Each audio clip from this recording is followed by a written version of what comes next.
Hey guys, it's your girl, Crystal Nicole. So today was oral arguments for Tory Lanez appeal, which began with his attorney, Crystal Morgan. So let's go ahead and get into that. Now, Crystal started off by making note of the harm expressed in this case and how she unwaveringly believes that her client is innocent. She also wanted to make it clear that a display of empathy is not an admission of guilt, meaning Tory apologizing to both women after the incident is not an admission of guilt. So she moved on to what she believed their most compelling arguments were, which would be the admission of Kelsey Harris's interview, the inappropriate statements made during closing arguments by prosecutors, which would fall under prosecutorial misconduct, and the Brady violations. So let's go ahead and start with Kelsey's interview. Now, Kelsey's interview was initially not evidence because she was taking back what she said on the stand, and it was only being used to refresh her memory. Then, after Kelsey got off the stand, the full interview was allowed to be played and was somehow allowed to be considered evidence, which Tory's trial attorney heavily objected to numerous times. Now, the problem here is Kelsey's interview cannot and should not have been considered evidence, as she was contradicting the statement she originally made, which makes her an unreliable witness, and her statements deemed unreliable as well, so cannot be used as evidence. So to play it to refresh her memory here and there was even somewhat out of line, since she was outright stating that she lied in the interview and she did not want to testify. Her memory was not the issue here.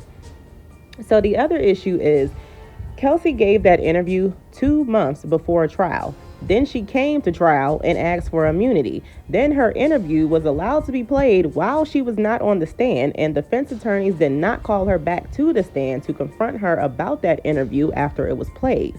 So they are arguing that Tory could not confront that witness in her claims.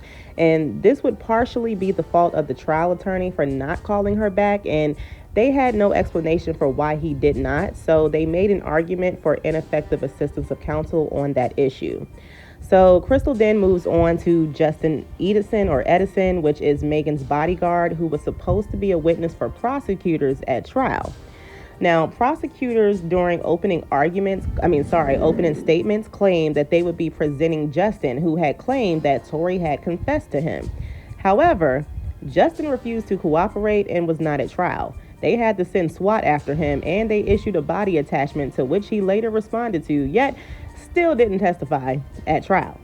So the problem here is this was highly prejudicial to Tory, as prosecutors presented this info to the jury without presenting the person who made the alleged claim, while accusing Tory of somehow being the reason that Justin refused to show up at court. So one of the judges asked, what was the evidence that prosecutors knew that he wouldn't be there? So Crystal responded and said that they were never ever given any proof that prosecutors had even spoken to Justin. So they can't even verify if he ever even made these statements to prosecutors. So basically saying, if we don't have proof they even spoke to him, I'm assuming they should have known he wasn't going to show up at trial as a witness to verify those claims made by him. So we'll see on that one. So she then moved on to the DNA evidence and prosecutors' comments to the jury during closing arguments. Now, prosecutors had told jurors to not be fooled by the DNA evidence, saying Tory couldn't be included or excluded, which Crystal argued that, well, first of all, these comments are inappropriate to make to a jury, and it was a misconstruing of the evidence. How could Tory be trying to fool the jury with the evidence when it was the prosecutor's evidence that they were using in the first place? They were just defending him and repeating it. So what was the manipulation exactly? And furthermore, other DNA was found on this weapon that didn't belong to Tory, including a 90% DNA profile belonging to an unknown male. So other people had touched this weapon and it had not been wiped clean. So the likelihood Tory touched this gun, or even fired it for that matter, was not proven at all, nor was him being the owner of this gun ever proven, as prosecutors never had the serial number on the gun ran to determine that. So Crystal and her team are in the process of trying to have that done now. So then Crystal moves on to the Brady violations regarding that Instagram post. Y'all know the one that says people are saying that Kelsey was the shooter, and Tory's social media manager responded, that's not true. Okay. So She says that this was given late and it was not redacted and riddled with hearsay, and it implies a confession. So what she's arguing here is that prosecutors presented this during trial where Tory's team was not prepared for it. Had it been entered in a timely manner, they would have been able to provide a defense for it during trial and not during the new trial motion where they were able to do so. Now, prosecutors admit that there had been no attempt made to find out if it had been Tory who made the comment. They just assumed it was him and presented it. So this would be considered suppression of evidence. Now, the judge asked if they had requested for the info to be redacted, and Crystal said she believed so because the trial attorney had objected multiple times on these issues. Now, Crystal says the trial attorney was overwhelmed with emails of prosecutors basically saying like, oh, hey, yeah, we forgot to mention, or we forgot to tell you this, and, just late information being sent to them. So she says she also lists the things that the trial attorney had not received from prosecutors. So she lists Kelsey's transcripts, fingerprint evidence, and Tory's fingerprints were not found on that weapon, so that would also be considered a suppression of evidence. Didn't run the serial number on the gun, and they sealed Sean Kelly's 911 call. So she argues whether evidence is suppressed intentionally or accidentally is still a violation. So she believes that this would have changed the outcome of the trial, and this concluded Crystal's oral argument. So now we move on to the Attorney General's argument. So the Attorney General starts off listing the compelling evidence listed in this case. So he says that 1, the police found the weapon underneath Tory's seat. 2, Justin and Kelsey said that Tory was the shooter. 3, Kelsey through text, and Justin allegedly to prosecutors because prosecutors the AG made no argument about when they had spoke to Justin, when they had gotten his interview, his statement. They presented nothing even after Crystal said that they had no proof that they even spoke to the man. The AG just completely skipped over this completely. Okay, just a side note. So, they also say that because Megan accused Tory. So that is their compelling evidence that he did this. So let's pause here. So, yes, the weapon was found under the seat that Megan had originally been sitting in, which would be the seat that Tory was sitting in when they were pulled over. So yes, you can charge him with it, but what evidence was provided to prove it was his? Because if y'all didn't even bother to run the serial number on the weapon, and his DNA and prints couldn't be found on it, it being under his seat is not proof that it was his or that he shot it. It's just proof that it was there. So that's not compelling evidence. And as we just heard, there's no proof that Justin had said this to anybody, and he refused to show up at trial to back this up. So his statements is also not compelling evidence. Kelsey, when she took the stand and said she didn't know why she sent that text, and she refused to admit that Tory did the shooting. So again, also not compelling evidence. And then we have Megan. Megan gave multiple different stories of this incident, by first stating that it was just glass multiple times, to saying that Tory shot her from the back seat, to then changing it to the front seat or just the passenger side of the car. She also could not recall some things on the stand, and her and Kelsey's story in that 80-minute interview did not match. So her saying Tory did it is also not compelling evidence when she's not even a credible witness. So compelling evidence would be things that can't be debated or contradicted with other evidence, like what I just did here. So about that. So to continue on, the AG goes on to explain that Tory admitted 3 times that he did the shooting. The first time was when he called Kelsey from the hospital, and this is what the AG said. He said because he couldn't recall what the argument was about, and he asked what hospital Megan was at and blamed the alcohol. So therefore, that's him admitting to doing the shooting. Number 2, he sent a text to Megan apologizing. Again, not a confession, but okay. 3, then he said it was the Instagram post of him allegedly saying that's not true. So let's pause here again. None of these are a confession. You listed apologies made, which he had an explanation for, and just decided to ignore that explanation and claim that he had to be apologizing for a shooting, not that he actually did apologize for a shooting. So your assumptions are not evidence. An actual confession would be compelling evidence. He goes on to explain that it is nonsensical to believe that Tory had been apologizing for causing a rift between the girls because Harris told Tory that she was at the hospital waiting for Megan. So if there had been a rift, why was Kelsey there waiting? Okay, so let's pause here again because okay, I'm gonna be nice. It's not nonsensical to believe this, seeing that both girls have not been friends since this happened. Kelsey herself said in her interview that she could not even see Megan at the hospital, that she was fired, kicked out of Megan's house, and given a plane ticket home while at the hospital.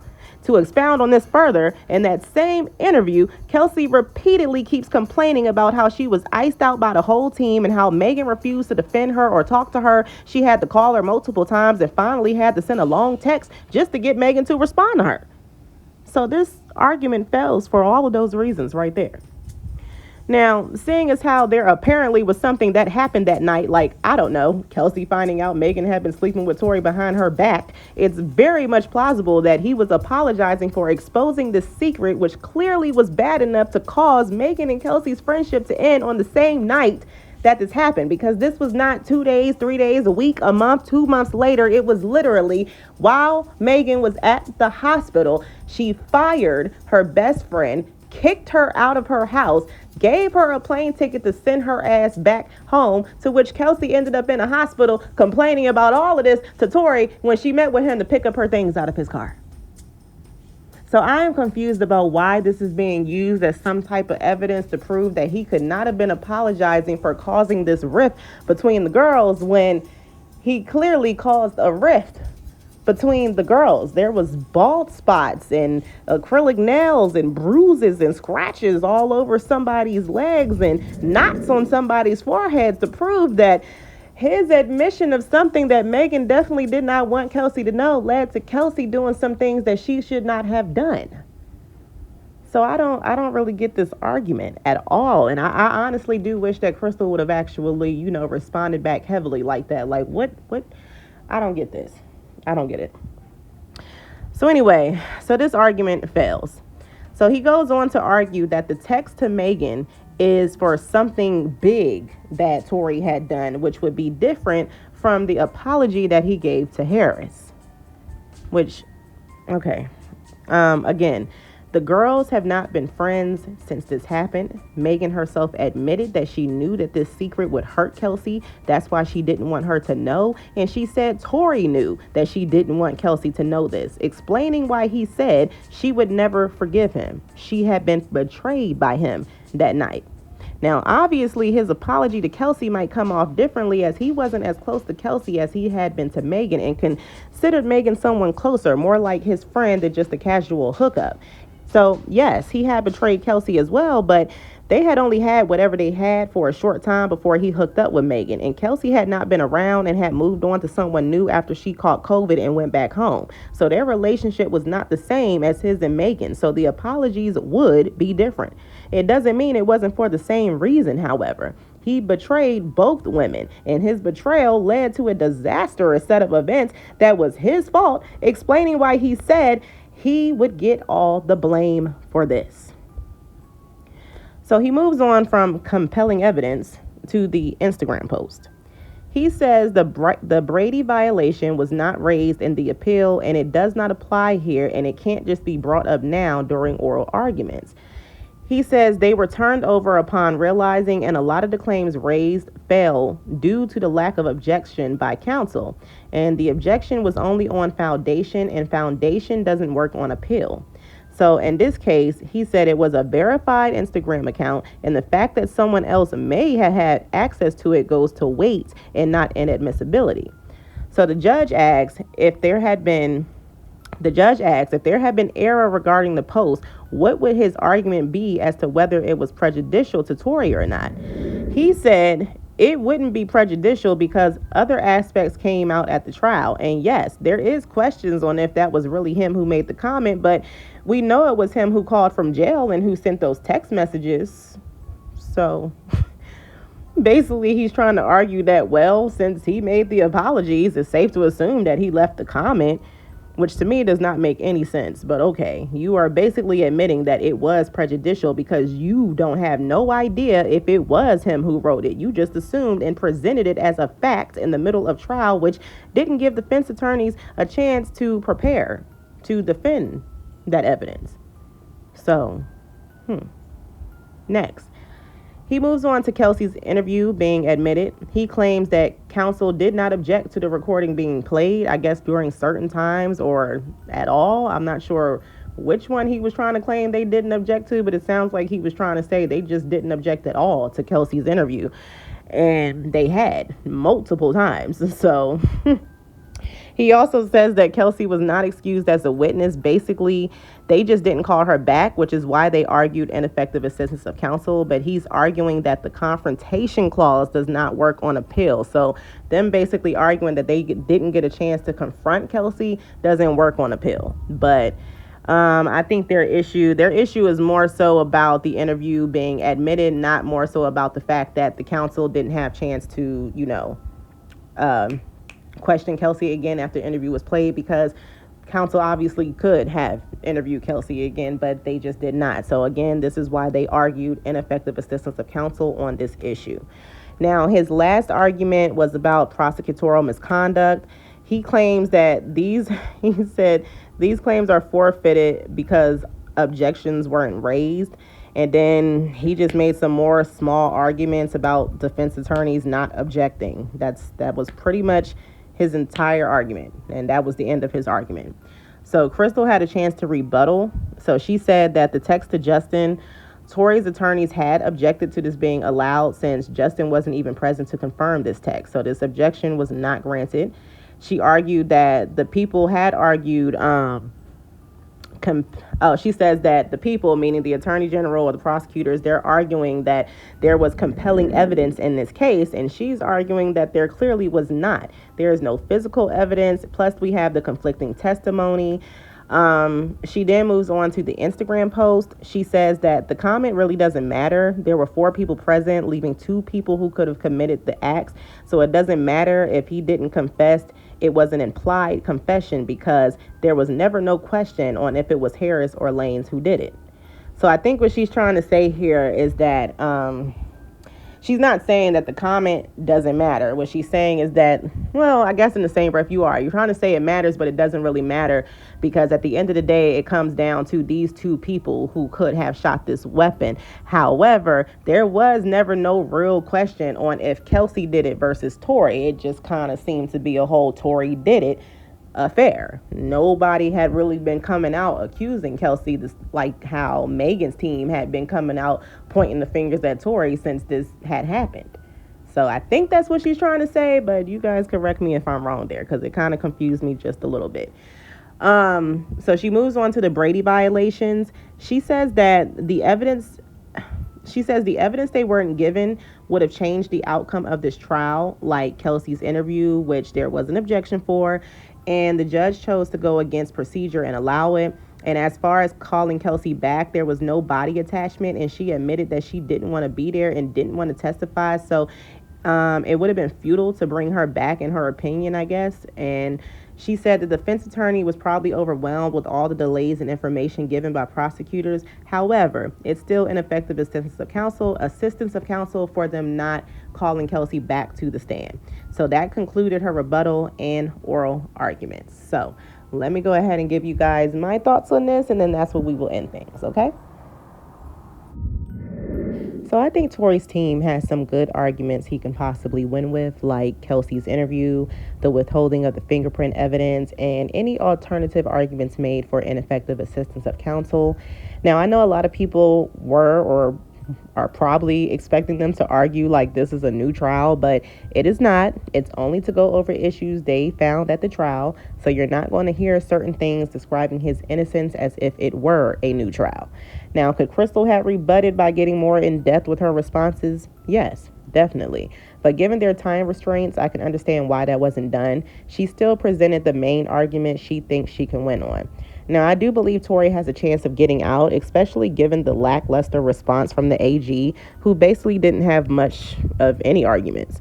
He just said Tory did it, he admitted it, 3 people said he did it, and his attorney should have objected more. He completely ignored the DNA arguments, the serial number problem, Justin being interviewed or not, didn't have much of an argument about the Instagram post, just very lazy, in my opinion. Just, we got it right, y'all are wrong, end of discussion. That was his argument. So I don't think the judges were impressed. So let's hope that works in Tory's favor. Now, I don't want to say too much because we have been here before with high hopes and things change. So this time, all I'm going to say is I believe he has a chance and he is most definitely innocent. That's all I got. Okay. Now, that fight that keeps being ignored will forever and always be the evidence that Megan and Kelsey lied, that an innocent man was railroaded due to 2 women who selfishly couldn't accept accountability for their actions that night. One was concerned about her career, the other just didn't want to go to jail. So here we are. Now, the appeal court has 90 days to make a decision, so stay tuned. And as always, free Tory.